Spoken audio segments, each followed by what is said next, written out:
Hello guys, এটা হচ্ছে একটা ইউনো কার্ড। আমি আজকে এটা আনবক্সিং করব।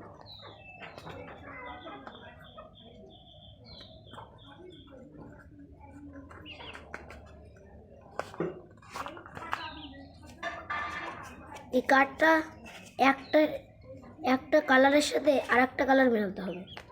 এ 1 4+, 1 2 3 4, এই চারটে কার্ড আলাদা। তারপর 9 সাথে এই 4টা মেলালাম। কালারের সাথে সেই কালারটাই মেলাতে হবে। 4+ পরে পরের জন সে 4টে পাবে। ওয়াইল ফেলে তুমি যে কোনো কালার দিয়ে কালার চেঞ্জ করতে পারবে।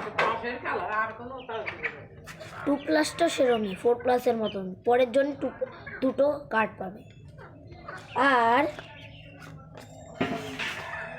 এই কার্ডগুলো তুমি নতুন রুল বানাতে পারবে। এরকম নতুন 3টে কার্ড আছে। এই দেখো এখানে লেখা আছে, এই 3টে কার্ডে তুমি নতুন রুল বানাতে পারবে। Thank you everyone.